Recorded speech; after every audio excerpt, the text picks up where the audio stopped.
하나 샘플로 여기 인쇄를 해드렸습니다. 오늘 설교와 서론, 본론, 결론 어떻게 해야 되는가 하는 것을 공부하기 위해서 이거 한번 이렇게 해놨으니까 여러분 읽어보시고 설교를 이렇게 하면 되겠구나 한 맥을 잡으실 수 있기를 바랍니다. 네, 오늘은 본문을 어떻게 선택할 것인가, 본문 선택에 대해서 잠깐 생각을 하려고 합니다. 본문 선택을 할 때 주의사항이 뭐냐? 본문을 선택할 적에는 본문과 관련된 다른 성경을 찾아서 비교 연구하라. 같은 본문으로 되어 있는 성경이 다른 데도 있잖아요.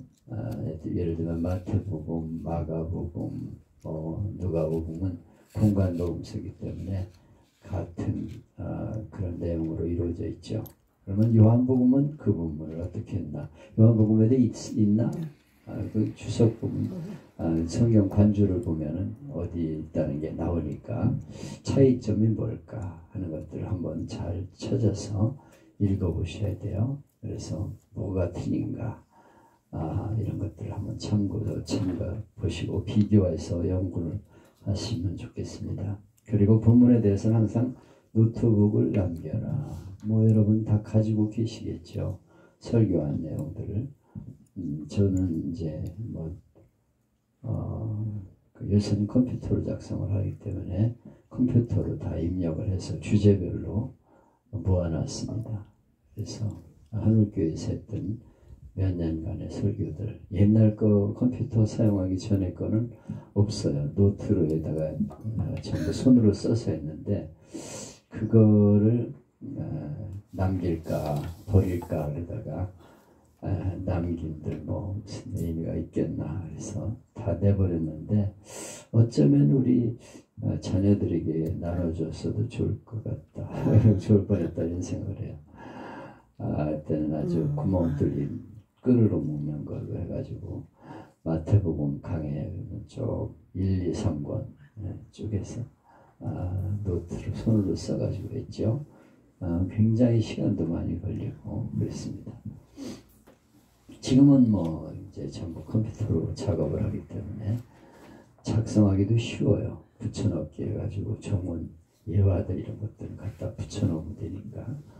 그래서 그런 것들을 다 주제별로 모아서 정리를 해놓았습니다. 그래서 꼭 필요한 이들에게는 내가 그 설교 자료들을 주기도 하죠.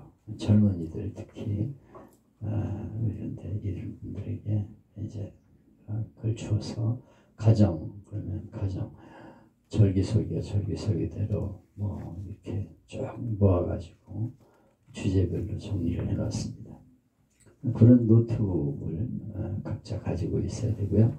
이미 설교한 본문은 리스트를 만들어 두어라. 제목, 설교, 본문, 찬송 이런 리스트를 쭉 해서 작성을 하는 줄을 그어가지고 그렇게 해놓으면은 이때는 이런 설교를 했구나, 몇 장을 찬송가를 불렀구나 이런 것들이 한눈에 볼 수가 있죠. 그리고 설교 내용 중에 본문 자체를 자주 인용하라. 그래서 설교를 하면서 자꾸 본문에서 빗나가지 않도록 본문을 자주 인용해 가면서 그렇게 설교를 해라. 목사의 점수가 여기서 좌우된다. 전문적으로 깊게 해석을 해서 본문이 바로 무엇을 의미하는가 하는 것들을 잘 해석을 해나가면서 인용을 하면서 설교를 하는 게 좋습니다. 그리고 본문을 해석하는 입장을 되도록 떠나지 말라. 본문에서 무엇을 말씀하는가 하는 데 대해서 이렇게 설명을 해나가는 것을 가능하면 떠나지 말고 본문에서 빗나가지 말라는 거죠. 본문을 읽어놓고 엉뚱한 소리 하면 안 됩니다. 나는 그런 게 제일 싫어요. 설교 본문 읽어놓고 저쪽으로 갔다가 나중에 돌아오고 그러는데 교인들도 알더라고 그걸. 그래가지고 우리 목사님은 설교 본문 읽어놓고서 저 정치 얘기 나가가지고 사업으로 갔다가 막 돌아다니다가 온다는 거예요. 그래서 너무 시간이 아깝다 이런 말을 하는 얘기를 내가 들었어요. 그래서 야, 이 교인들이 똑똑하구나. 너무 본문에서 빗나가는 얘기를 하지 말고 설교 본문 중심으로 그렇게 설교를 작성을 하셔야 됩니다. 그리고 결론도 본문에서 찾아야 되는 것이죠. 본문 마지막에는 한 절을 읽고 끝내는 경우도 있고요. 하여튼 결론은 간단하게 본문에서 찾아가지고 결론을 내야 됩니다. 그리고 다른 성경 본문을 많이 인용하지 말라. 성경 몇 장 몇 절 몇 장 몇 절 몇 장 몇 절 자꾸 그러는데 짜증나요. 그거 얘기한다고 그래서 뭐 다 기억합니까? 필요할 적에 한 절은 넣을 수 있지만은 그냥 뭐 하도 성경만을 많이 그래서 어쩌자는 거예요. 그 성경에 다 있는 건데. 그러니까 필요할 때 하나 넣을 수 있지만은 막 몇 개씩 그냥 그 설교할 적에 갖다 끌어다가 또 읽고 자꾸 그러면은 어떤 분들은 또 읽으라 그래. 찾아서 읽으라 그래. 그러면 찾는 시간 여기 갔다 구약 갔다 신약 갔다 어떤 때는 헷갈려요. 이게 어디에 있는 거지? 하박국이 어디 있어? 아니 찾는데 시간 걸리고 짜증난다니까. 왜 그렇게 자꾸 그렇게 합니까? 그리고 필요할 적에만 인용하고 자꾸 여러 개를 갖다가 인용하면 곤란하다 하는 것이죠. 고추장 먹기 위해 밥을 먹는 건 아니잖아요. 밥을 먹기 위해서 고추장을 먹는 거지. 그러니까 본문을 가지고 설교를 해야 되는데 뭐 다른 걸 자꾸 끄집어내 가지고 그냥 가지치기 하고 막 이러면 안 된다는 것이죠. 주제가 빗나가고 있어. 지금 무엇을 설교하려는 건지 그 본문을 가지고 설교를 해야 되는데 이 얘기 저 얘기 자꾸 끌어놓으면 안 된다는 거야. 나는 그런 설교하는 사람 보면 이야 도대체가 저 설교라고 하고 있나 이런 생각이 들고 듣고 싶지 않아요. 그 다음부터는 그분 저분 설교는 듣고 싶지 않다 이런 생각이 들어요. 이거 잘 생각하셔야 됩니다. 교인들이 그거 다 알고 있어요. 그래가지고 본문에서 빗나가는 설교하고 막 짜증나게 하지 말아요. 교인들이 아주 쉽고 재미있고 감동적으로 들어야 되는데 이거 자꾸 짜증나게 하고 실증나게 하면 실패하는 겁니다. 그럼 그 다음에 또 오고 싶지 않아요. 그래서 난 설교를 어떻게 했는지 그 다음 주에 안 나와버리는 그런 분들이 많은데 그런 설교는 실패했다고 생각해요. 그 다음에 또 듣고 싶고 설교 듣기 위해서 또 나와야 되죠. 교만한 얘기는 있는데 제가 2주를 연속 우리 최 목사님이 미국에 갔기 때문에 후임 목사님이 미국 갔기 때문에 2주를 연속 설교했는데 어린이주일 설교를 했었죠. 그리고 나서 그 다음에는 전에인가 후에인가 전에 어린이 설교였나? 그 다음에 무슨 후회지? 후회죠. 근데 전에 설교를 듣고 한 분이 다른 교회 나가는 분이었는데 어머님을 보시고 오빠랑 같이 왔다가 다시 또 왔다는 거예요. 설교를 듣고 싶어서. 자긴 지구촌 교회 나가는데 목사님 설교 듣고 제가 감동이 되어서 오늘 또 나왔습니다. 이러고 나왔더라고. 그런 말을 들을 수 있어야 돼요. 또 듣고 싶다. 그래야지. 아유 짜증나. 다시는 안 온다. 이렇게 되면 곤란하잖아요. 전도해놔도 그러면 전도한 사람에게 풀려요. 그래가지고 전도하지 말아야지. 와가지고 전도 기껏 해놓으면 설교 듣고 다른 데로 가버리고 안 나온다 그런다. 이런 말을 들으면 곤란하다는 거죠. 그래서 짜증나는 설교를 하지 말고 듣고 싶은 설교, 쉽고 재미있고 감동적으로 다시 듣고 싶은 설교, 이렇게 우리가 항상 신경을 어려운 일이지요. 어려운 일인데 자꾸 노력하면 가능합니다. 자꾸 노력하고 개선하려고 애를 쓰면 가능할 수 있어요. 본문 취급에 대한 설교의 구분은 본문 자체를 놓고서 이제 말씀을 전하고, 또 주제, 본문에서 주제가 뭐냐, 뭘 말씀하고 있냐를 파악을 해야 되죠. 성경 본문을 택할 적에는 그 본문을 최소한 한 10번 정도 읽는 게 좋아요.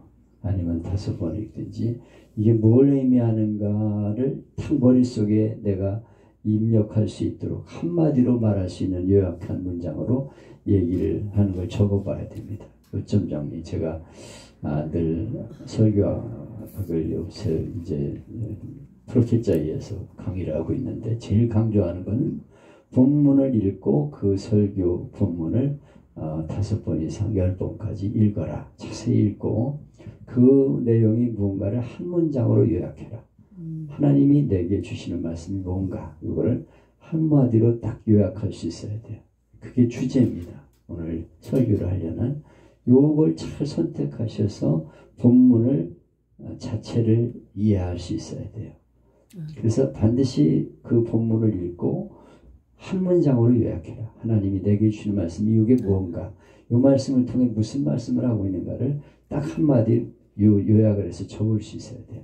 그러면 그게 주제가 되고 전체 설교를 엮어가는 그 테마가 되는 것입니다. 주제가 되는 것입니다. 그리고 본문에서는 어떤 상황에서 이 말씀을 주셨는가 하는 것을 생각을 해야 되죠. 어째서 이 말씀을 하셨을까 하는 것들을 잘 생각을 해서 이제 설명도 하셔야 됩니다. 그리고 20번째는 이제 19이 본문 설교 9분이고요. 그리고 20번째는 주제 설교. 주제 설교는 제목 설교라고도 할 수 있어요. 제목 설교는 초대교회에 많이 했고요. 우리나라도 이제 초창기에 많이 했던 그런 설교들입니다. 부흥사들이 주로 많이 했죠. 그래서 이제 주제를 하나 정해가지고 그 제목을 가지고 쭉 설교를 하는 그런 내용입니다. 그래서 성경을 인용하고 또 이렇게 엮어나가는 그런 설교인데, 초대 교부들과 사도들, 한국교회 초창기 설교가 이런 설교였다. 예수님이 초청하시는 거, 예를 들면 기도의 자리라고 하는 제목을 정했어요. 그러면은 첫째, 기도의 자리는 축복의 자리였다. 이렇게 기도의 자리에 대해서 이제 소제목을 정하고, 축복의 자리다. 기도하는 곳이 축복이 있다. 이렇게 쭉 이제 엮어나가죠. 그 다음에는 기도의 자리는 문제 해결의 자리다. 우리가 문제가 많은데 그걸 해결하는 자리가 바로 기도의 자리다. 셋째는 주님과 함께하는 자리다. 주님이 기도할 때 함께 하신다. 이렇게 엮어나가니까 쉽죠.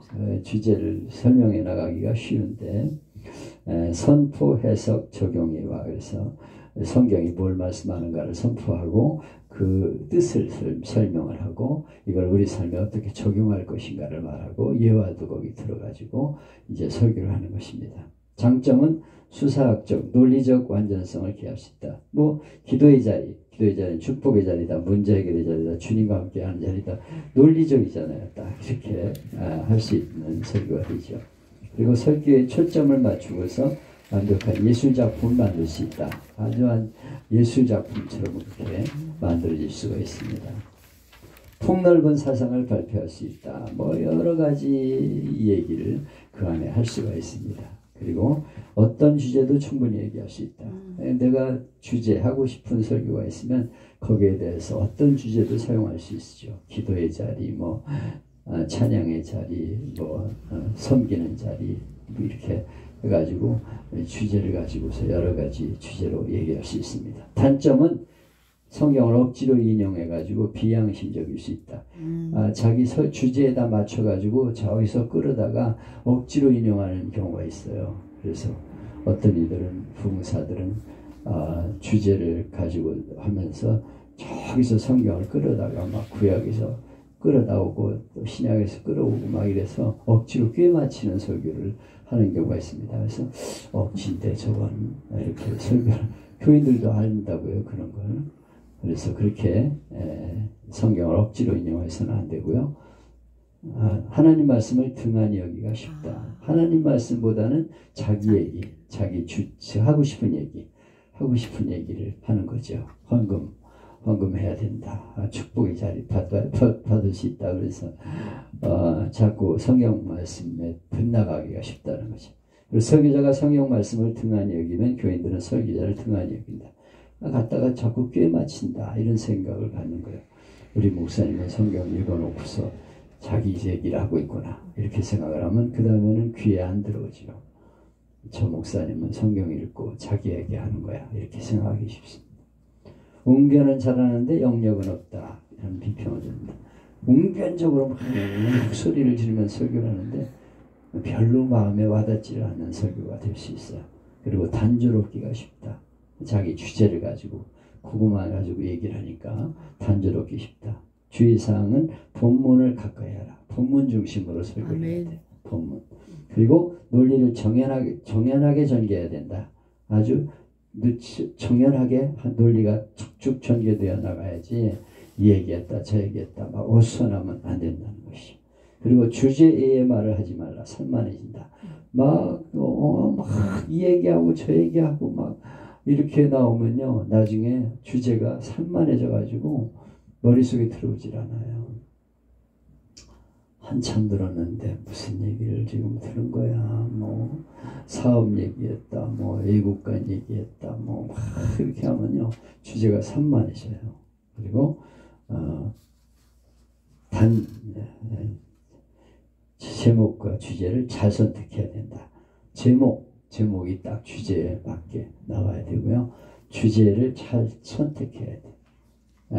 자기가 하고 싶은 얘기 하고 그러면 곤란합니다. 잘 선택을 해서 필요한 주제에만 제목 설교를 해요. 이게 꼭 필요하다 할 때만 제목 설교를 하지 아무 데서나 계속 제목 설교를 해대면 별로 환영받지 못합니다. 부흥회는 그 부흥회에 맞추게 하려고 하니까 주제 설교를 주로 많이 하게 돼. 헌금, 오늘 충성, 뭐 이런 거에 대해서 교회론 뭐에 대해서 이렇게 맞춰가지고 주제 설교를 할 수가 있지만 일반 목회할 적에는 그렇게 하면 힘듭니다. 필요한 때만 하는 거예요. 제목 설교는 주제 설교는. 그리고 본문 설교는 본문 자체가 주제를 이루고 설교의 구분도 본문 내용에서 자연스럽게 나와야 된다. 그래서 본문이 주제가 되고 그리고 그걸 나누는 것도 본문에서 자연스럽게 나와야 돼요. 갖다가 막 이거 갖다 붙이고 저거 갖다 붙이고 이거는 본문 설교가 아니에요. 그래서 본문에서 주제가 나오고 그 안에서 자연스럽게 대지도 나올 수 있도록 그렇게 해야 된다. 본문 설교의 구분은 일반적인 의미의 본문 설교가 있어요. 그냥 보통 본문 설교, 본문을 가지고 설교하는 설교는 일반적인 본문 설교입니다. 그리고 본문 제목 설교. 그래서 본문 속에서 제목을 찾아가지고 그 제목을 가지고 설교를 하는 거.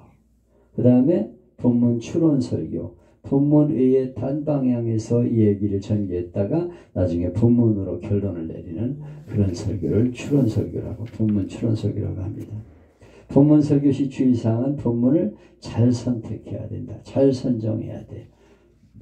본문이 예를 들면 1절로 18절까지 있으면은 그걸 다 본문으로 잡으면 길어집니다.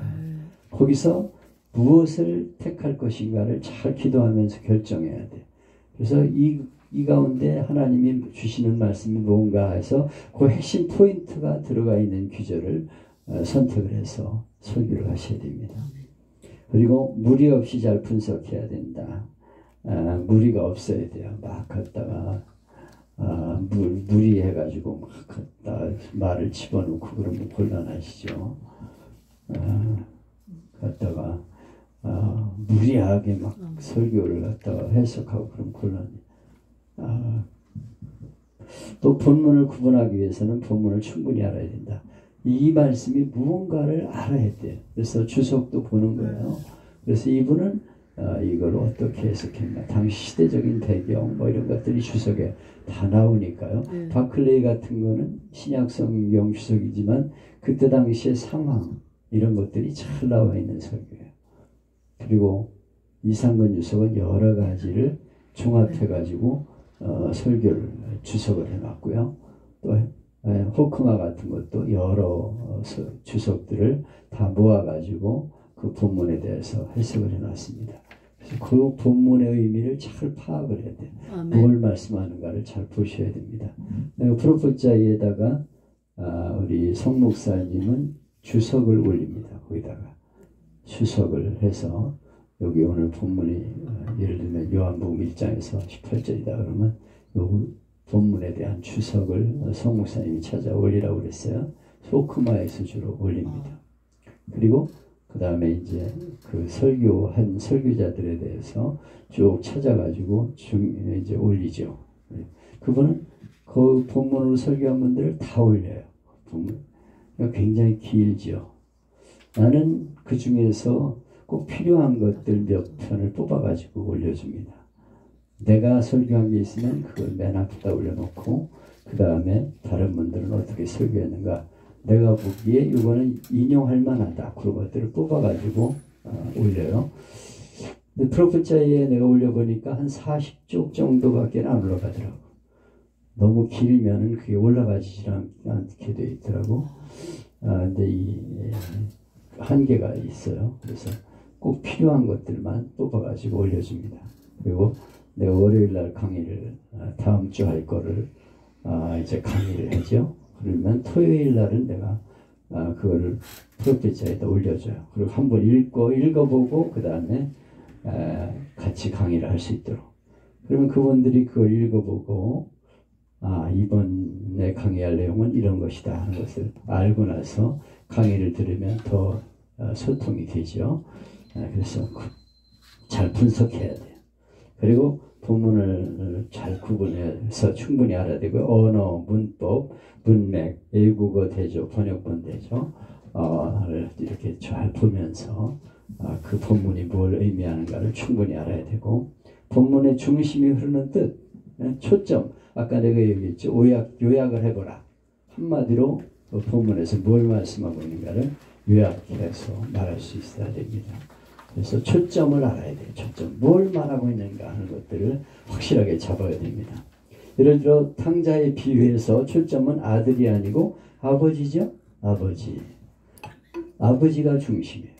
아버지가 이렇게 아들이 자꾸 돈 달라고 그러니까 할 수 없이 내주지만은 돌아오기를 기다리는 거죠. 네가 지금은 정신없어서 이렇게 돈 달라고 하지만 네가 언젠가는 돌아올 거다 이런 생각을 가지고 그게 아버지 사랑이야. 뻔히 잘못될 거 알지만 그래 한번 해봐. 하나님도 우리가 잘못되는 거 알지만은 그래 한번 해봐라. 그렇고 허락하실 때가 있어. 가서 그냥 막 해봐야 만신창이가 되는 거 아니에요. 그러면 돌아오기를 기다리는 아버지. 그게 아버지 마음이에요. 그리고 하나님의 마음이죠. 바로 우리가 살아가는 현장에서 아버지가 자녀에게 갖는 마음을 이야기하고 그것이 바로 하나님의 마음이다. 기다리시는 아버지.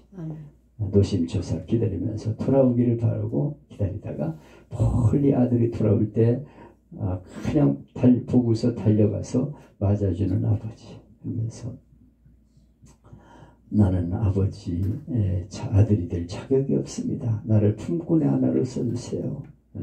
아니다. 너는 내 아들이다. 그러면서 맞아주고 반지를 끼워주고 상속자로서의 반지를 끼워주고 그리고 잔치를 열어주는 아버지. 우리가 하나님께 돌아올 때 그렇게 환영하고 맞아주신 아버지. 이렇게 아버지를 포인트 둬서 설교를 해야 되죠. 그리고 그 본문을 흐리게 말고 주제와 논리를 찾아서 잘 전개를 해나가야 됩니다. 본문 설교의 특징은 자연스럽고 쉽다. 실증을 느끼지 않는 설교예요. 자연스러워. 그 본문을 가지고 얘기를 하니까 자연스럽게 설교할 수 있죠.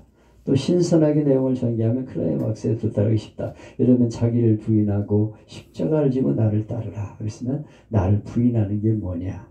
그리고 십자가가 뭐냐. 그리고 주님을 따르는 길이 어떤 길이냐 하는 것들을 이제 설명을 쫙 해나가면서 전개할 수 있게 되죠. 본문 제목 설교, 본문 안에서 주제를 발견하고 논리를 전개하는 거, 머릿속으로 테마를 제목으로 정하고 자연스럽게 논리를 전개하는 그런 설교가 본문 제목 설교입니다. 본문에서 주제를 제목을 정하는 거예요. 뭘 설교할 것인가를 정하고 이제 자연스럽게 연결해 나가는 그런 설교.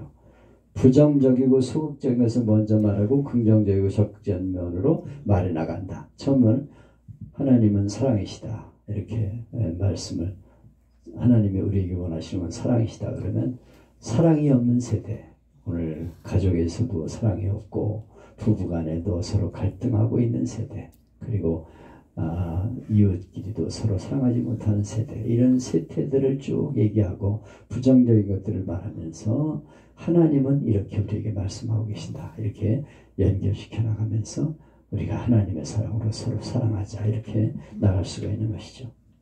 본문 추론 설교. 이건 본문에서 주제는 나왔지만은 다른 데서 딴 얘기를 이렇게 끌어와 가지고 결론을 본문으로 돌아가는 그런 설교. 이런 설교들입니다. 그래서 무슨 얘기를 하는 거지? 그리고 처음에 이렇게 들어보다가 나중에 딱 결론으로 본문으로 나오면서 결론을 딱 맺으면 아하, 그런 설교였구나. 이렇게 처음에는 뭐 다른 얘기를 하다가 그러고 나서 나중에 결론을 이제 본문으로 맺는 것이죠. 이건 본문 추론 설교라고 합니다. 주의 설교. 주의 설교는 사실상 설교가 아니고 성경 공부다. 그냥 성경 내용을 그대로 읽고 이제 설명을 해나가는 설교가 주의 설교죠. 뭐 순수한 학문으로서의 주에는 불가능. 뭐 자꾸만 뭐 그걸 가지고 나는 어떤 이들은 그냥 뭐 히브리어 자꾸 얘기하고 헬라어 자꾸 얘기하고 교인들은 골치 아프다니까요. 그래서 그거 자꾸 들으면은 자기 유식하다고 얘기를 할지는 모르지만 교인들은 그거 원치 않아요. 어렵다니까. 그냥 학문적인 설교하지 마. 이 학자들이 잘못한 게 바로 그거예요. 신학 교수들 강단에 세우면 자꾸 뭐 무슨 히브리어 얘기하고 헬라어 얘기하고 그러고 있으면 짜증나요, 진짜. 그리고 주의 설교는 논리 전개나 테마를 따로 두지 않고 그냥 주의하는 거예요. 그냥 쭉 설명을 해나가는데 거의 설교들이 주의 성격을 가지고 있어요. 본문을 가지고 그걸 해석해 나가는 설교가 거의 일반적으로 설교에 들어 있습니다. 결론 대신에 요점을 강조해 준다. 그래서 요점, 여기서 말씀하는 게 뭐냐, 요점을 강조하는 것이죠. 주의 설교는 주의 설교로 끝나야 되죠. 딴 설교를 딴 얘기를 하면 안 됩니다. 주의 설교의 방법은 먼저 본문을 구분해야 된다. 본문이 순서가 이렇게 쭉 정해져서 나가야 됩니다. 성경 본문에서 나와 있는 순서가 이렇게 딱 나와서 어떻게 주님이 말씀하셨고 그리고 이렇게 하셨다. 이렇게 전개해 나가는 것입니다. 올바른 단어 해석이 있어야 된다. 단어가 중요한 단어가 있어요. 그러면 그걸 해석을 해줘야 됩니다. 그래서 이것이 무엇을 말씀하고 있는가 하는 것을 설명을 하죠. 그리고 문장 구석 구절과 구문을 잘 다듬어야 된다. 문장을 잘 다듬어 가지고 설교를 해야 됩니다. 그리고 요점이 어디 있는가, 키워드, 본문에서 가장 중요한 것들이 무언가를 설명을 해나가야 됩니다. 그리고 본문을 짧게 잡아서는 안 돼요. 완전한 문장을 택해야 됩니다. 이 본문 주의 설교는 뭐 한 절 가지고 설교하면 안 돼요. 여기서 1절로 뭐 백이 있잖아요. 문단이 그 본문이 말씀하고 있는 내용이 20절이면 20절까지 내용을 가지고 다뤄야 줘야 돼요. 읽을 적에는 몇 절 안 읽더라도 전체를 가지고 다 얘기를 해줘야 됩니다. 뭐 1절 한 절만 가지고 설교하면 그거는 이제 본문 설교라고 볼 수가 없죠. 주의 설교의 종류는 뭐냐? 종류는 성경 전권을 창세기부터 쭉 해나가는 방법이 있어요. 그래서 창세기부터 어떤 분들은 쭉 설교를 합니다.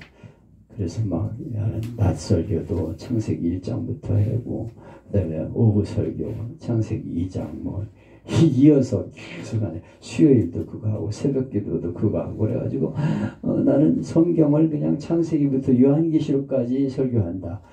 이렇게 하는 분도 있는데 글쎄 난 그거는 필요하긴 하지만은 새벽 설교나 이럴 때는 가능해도 낮 설교에서 너무 그렇게도 한번 해봤어요. 내가 옛날에.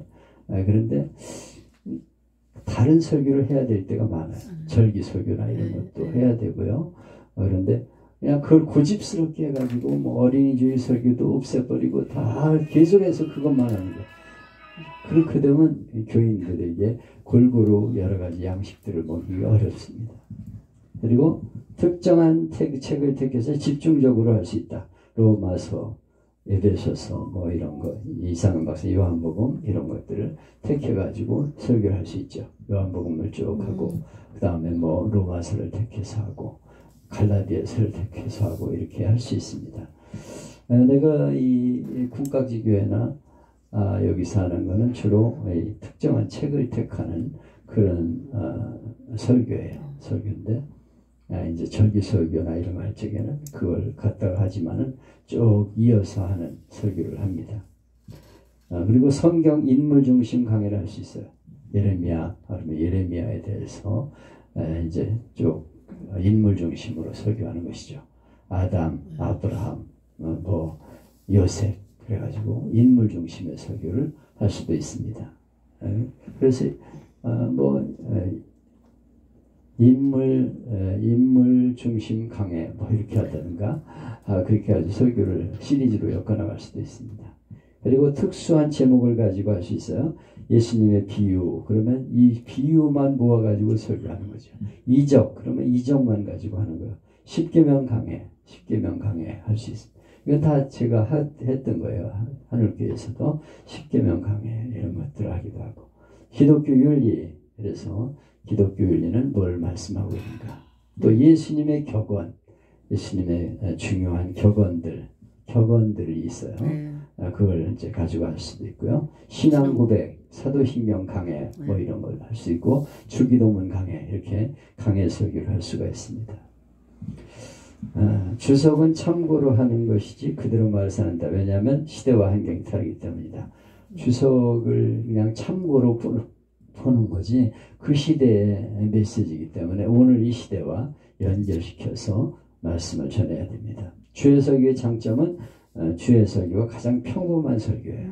그냥 본문을 읽고 쭉 설명해 나가고 일반적인 설교가 그렇게 많이 하죠. 또 성경 전체가 다 소화되기 때문에 창세기 쭉 공부하고 출애굽기 또 공부하고 이렇게 할 수가 있는데요. 이거는 낮 설교보다는 나는 주로 새벽이나 수요예배 이런 때 하라고 권하고 싶어요. 그리고 금요일 날은 주제 강해 이런 것들을 할 수가 있습니다. 사도신경 강해나 뭐 이렇게 해서 해나갈 수 있습니다. 그리고 성령의 역사를 바로 접하게 되죠. 그 성경 본문을 가지고 말씀을 해나가기 때문에 성령께서 강하게 역사할 수 있다. 그리고 교인들을 올바로 양육하게 된다.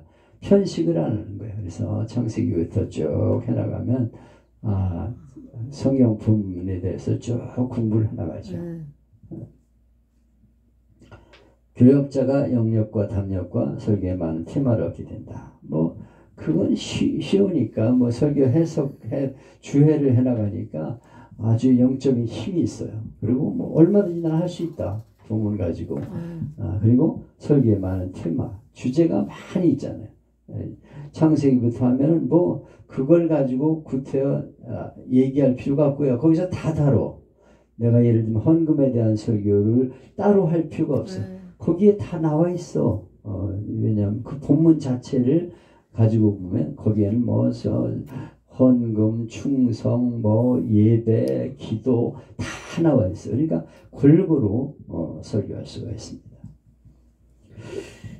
그리고 거룩한 진리 안에서 감화를 받게 된다. 하나님 말씀을 가지고 들으니까 감동이 있어요. 아까 우리 김명숙 목사님이 이동원 목사님 강해 설교 그분 잘 하세요. 그분 설교에 은혜를 받았다고 그러는데 강해 설교의 대가는 이동원 목사입니다. 그분은 강해 설교를 아주 뛰어나게 하시는 분이에요. 그래서 그분 설교를 잘 이렇게 연구를 해보면 강해 설교를 이렇게 하는구나 하는 것을 알 수가 있습니다. 목사는 일단 주의 설교의 권위자가 되어야 한다. 아멘. 그래서 주의 설교를 잘 할 수 있어야 돼. 그 본문을 가지고 설교를 잘 할 수 있어야 다른 설교도 잘 할 수가 있습니다. 주의 설교 잘하는 법은 성경을 영감된 책으로 믿고 경건한 마음으로 돼야 한다. 이건 하나님 말씀이다. 이런 마음을 가지고 그것이 하나님 말씀이고 내게 무엇을 말씀하고 있는가를 잘 이렇게 경건한 마음으로 들을 수 있어야 돼. 내게 주시는 말씀을 잘 듣는 자세가 필요합니다. 그리고 성경이 소중하다는 신학이 있어야 된다. 하나님 말씀이 정말 소중하다. 말씀이 귀한 것이다 하는 신학을 가지고 있어야 돼요. 그냥 설교하느라고 인용하는 것만 가지고 안 되는 거예요. 그 말씀을 내게 주시는 말씀으로 받는 거죠. 그리고 성경을 잘 구분하는 능력이 있어야 된다. 잘 보고서 판단해가지고 설교를 할 수 있는 능력이 있어야 돼요. 본문 읽어놓고 엉뚱한 설교를 하면 안 되죠. 내가 자꾸 예를 들다가 실수할 것 같아서 내가 예를 못 들겠어요. 그래서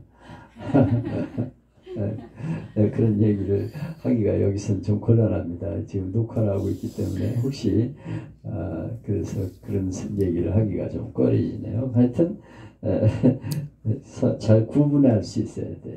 이게 무슨 말씀을 하고 있는가를 잘 판단해 가지고 설교를 할 수 있어야지 헛소리하면 안 돼. 교인들은요 듣고 있으면서 다 판단해요. 아이 그게 아닌데.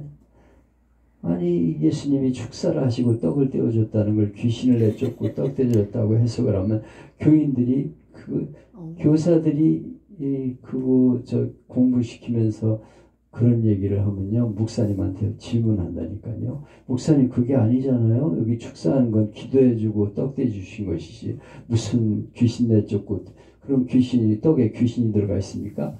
이렇게 하는 설교를 하면 곤란하잖아요. 잘 구분하는 능력이 있어야 돼. 헛소리하고 앉아있으면 안 된다니까. 그 어떻게 교사들 교육시키면서 그런 말을 합니까? 그건 아주 기본이 안 돼 있는 거예요. 아니, 다른 얘기는 안 할게요. 논리적인 머리가 있어야 된다. 뒤죽박죽하면 안 돼. 논리가 착착 이렇게 이루어져 있어야지. 말도 안 되는 얘기를 해가면서 그러면 곤란하다는 거지. 설득력이 있어야 된다. 그 성경 말씀에 대한 설득력이 있어야 돼요.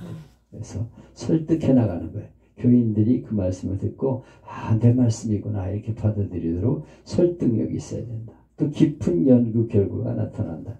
깊은 연구가 있어야 돼요. 그 본문에 대한 무엇을 말씀하는가 하는 것들을 잘 연구를 하고 그 말씀을 잘 전할 수 있어야 됩니다. 또 본문을 택하는 재주가 있어야 된다.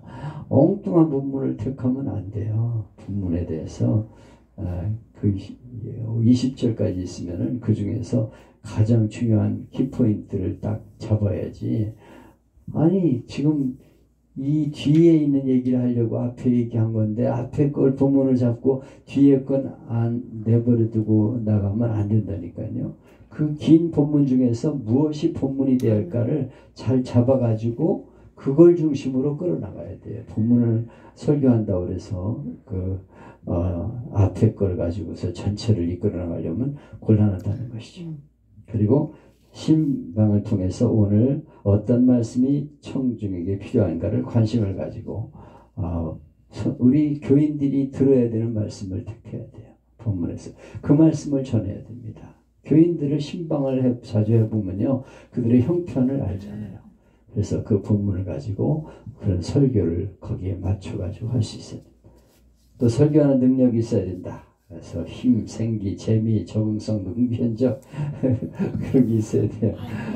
재미도 없고 그냥 지루하고 따분하고 화풍나고 그러면 곤란하죠. 졸게 하는 건 그 사람 책임이에요.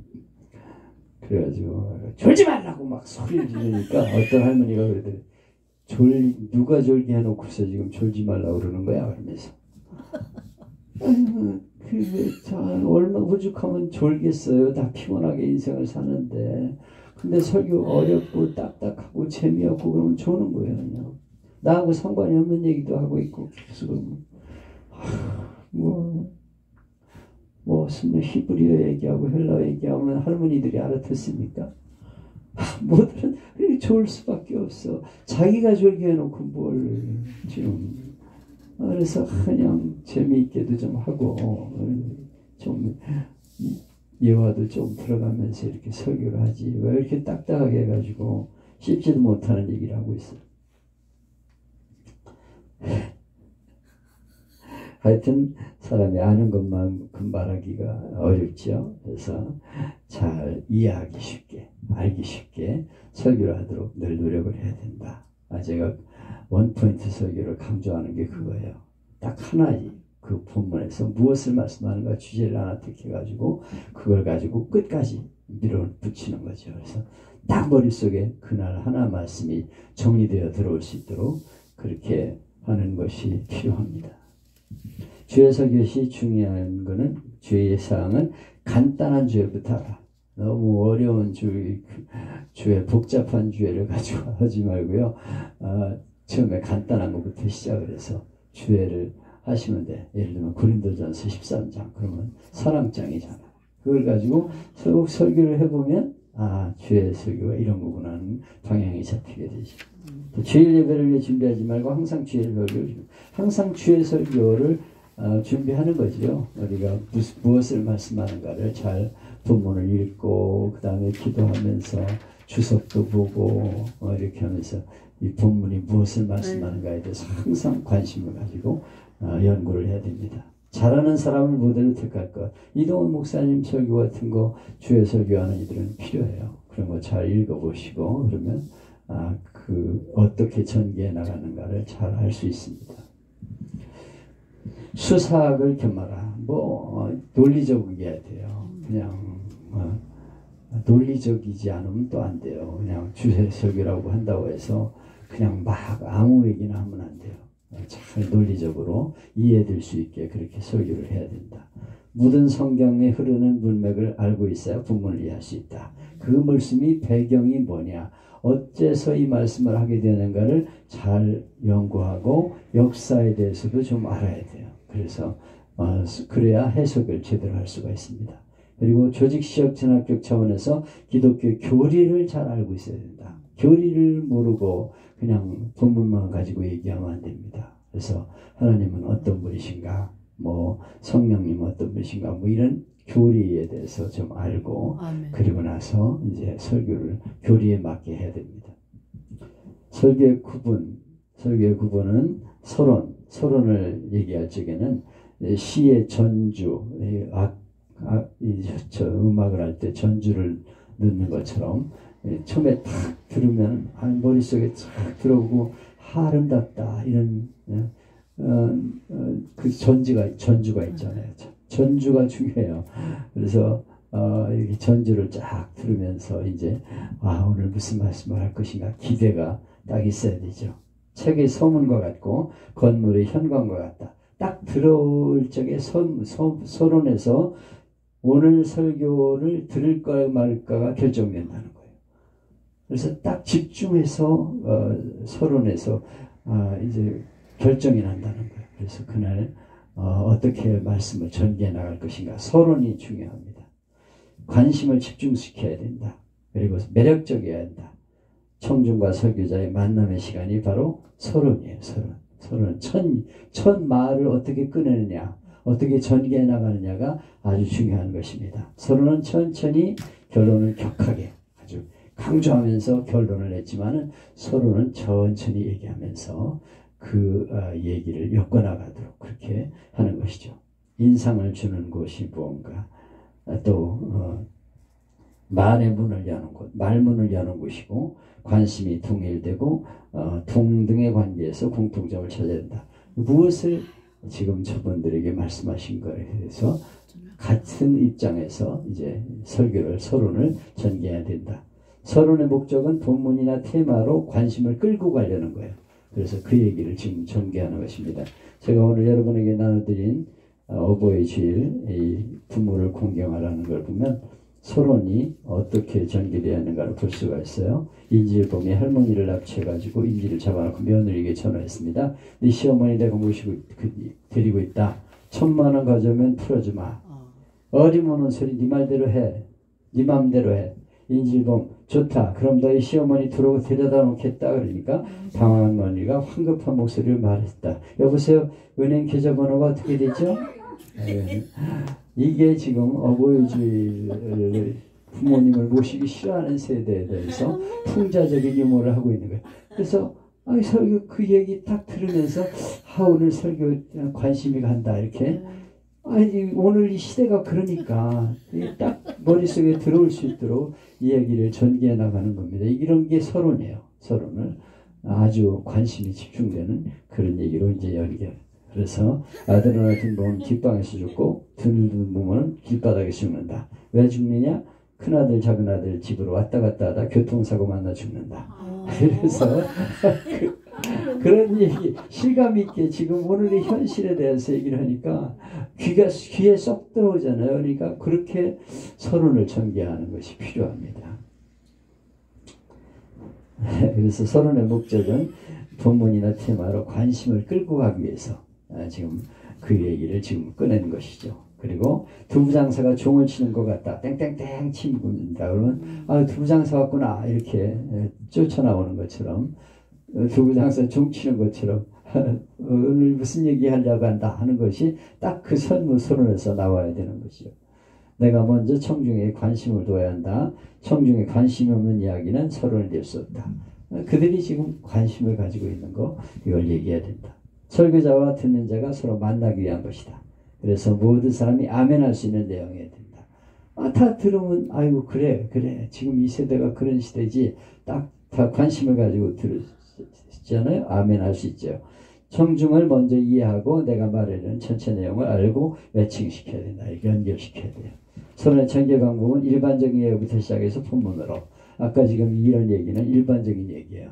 인질범위 뭐 이러면서 얘기하는 건 일반적인 얘기에서 본문으로 끌고 들어가는 거죠. 이제 그리고 주애로부터 시작해서 본문으로 들어갈 수도 있어요.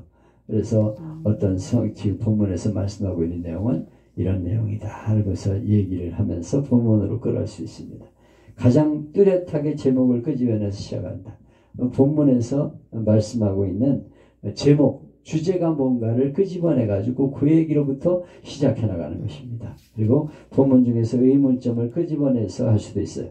아나니아와 삽비라가 그들을 왜 죽였나 하는 데 대해서 얘기를 서론에 전개해 나가면 아이고 그래 진짜 아나니아와 삽비라는 너무 억울해. 그렇게 헌금하고 죽다니 뭐 이렇게 생각하고 안 하고 안 죽는 게 뭘 얘기하려면 잘 들어봐야지 이런 생각이 나도 헌금하다 죽을 수 있는데 이렇게 이제 그 얘기를 이제 그래요. 무화나무가 왜 저주받아야 되나? 아니 무화나무 멍청한 게 왜 그래요? 넌 이제 앞으로 다시는 열매 맺지 못한다. 억울하잖아. 억울해. 그 얘기를 전개하면서 왜 그런 일이 있었는가 하는 것을 본문으로 연결시켜 나가는 것이요. 서론의 성질은 적절해야 한다. 본문과 테마는 직접 취급하지 말고 그냥 적절한 예화로 이렇게 이야기로 엮어나갑니다. 또 짧아야 된다. 5분 이내로 간단한 서론을 전개해야 되지. 길게 서론을 얘기하면요. 그 설교 서론 얘기하다 다 끝나요. 어떤 이는 서론을 너무 길게 그러면 안 돼. 짧게 얘기하면서 오늘 본문으로 들어갈 수 있도록 이제 다리를 놓는 거예요. 자연스러워야 한다. 그래서 뭐 화려한 얘기 뭐 천에 하나 있을까 말까 한 얘기 시작하면 다 그들이 알고 있는 얘기를 해야지 뭐 가능성도 없는 얘기 막 이런 걸 하면 곤란하다. 그리고 모든 사람이 경험할 수 있는 얘기를 하라.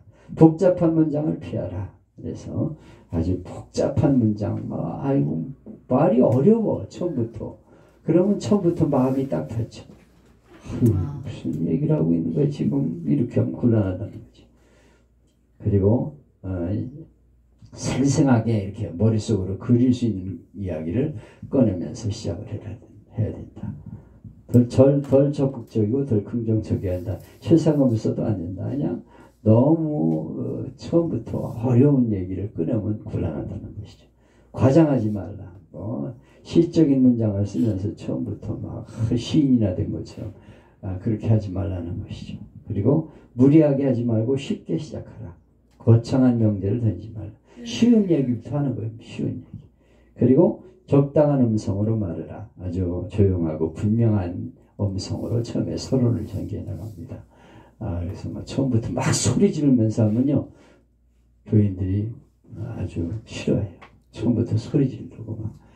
근데 나는 설교하면서 왜 소리를 지르면서 하는지 그게 참 답답해요. 그 결론에서 나중에 강조할 적에 할 수는 있지만은 설교할 때 제발 소리 지르지 마. 그냥 소리 귀가 따가워. 막 소리 지르고 그렇게 하지 마라. 열정이 넘쳐서 그러세요. 열정 넘치는 거하고 큰데. 그렇게 하면 서론부터 그렇게 말하면요, 아유 짜증 난다니까요. 그리고 천박한 농담을 하지 말아야 돼요. 농담해 가면서 그것도 아주 천박한 농담, 해서는 안 될 농담 이런 걸로 엮어 나가면요 아주 저질스러워집니다. 그리고 깊은 사색, 생각을 깊이 해봐야 되는 얘기를 서론을 하면 안 돼요. 그리고 설교 구상을 볼 때는 서론보다 결론이 먼저다. 전체적으로 볼 때는 결론이 중요한 거니까 결론을 말하기 위해서 서론도 이제 전개해 나가는 것입니다. 본론의 구분은 큰 대지가 아주 소지로 이렇게 나눠가지고 1, 2, 3 소지로 할 수가 있어요. 그리고 2대지로 나눠가지고 2개의 대지를 정하고 거기서 1, 2, 3으로 나눌 수도 있다. 설교 구분식 장점은 설교자에게 설교의 조직이 가능하다. 조직적으로 설교할 수 있어요. 그리고 생각을 조직적으로 하는데 훈련이 되고 전체 내용을 뚜렷하게 소화할 수 있고 또 내가 뭘 강조할까를 포인트를 분명히 할 수 있고 전개가 가능하다. 본론은 이제 이렇게 전개를 해나가면서 첫째, 둘째, 셋째 이렇게 해나갈 수도 있고요. 가능하면 저는 그 안에 대지 소지가 다 들어있다고 하더라도 첫째, 둘째 이런 말을 안 씁니다. 그냥 이렇게 전개해 나가죠. 그러면 복잡해져요. 그리고 나름대로 모델을 형성할 수 있다. 그리고 청중에 기억하기 좋고 이해하기 쉽고 흥미를 준다. 그리고 결과가 좋다. 너무 많이 얘기를 하면요 기억이 안 돼요.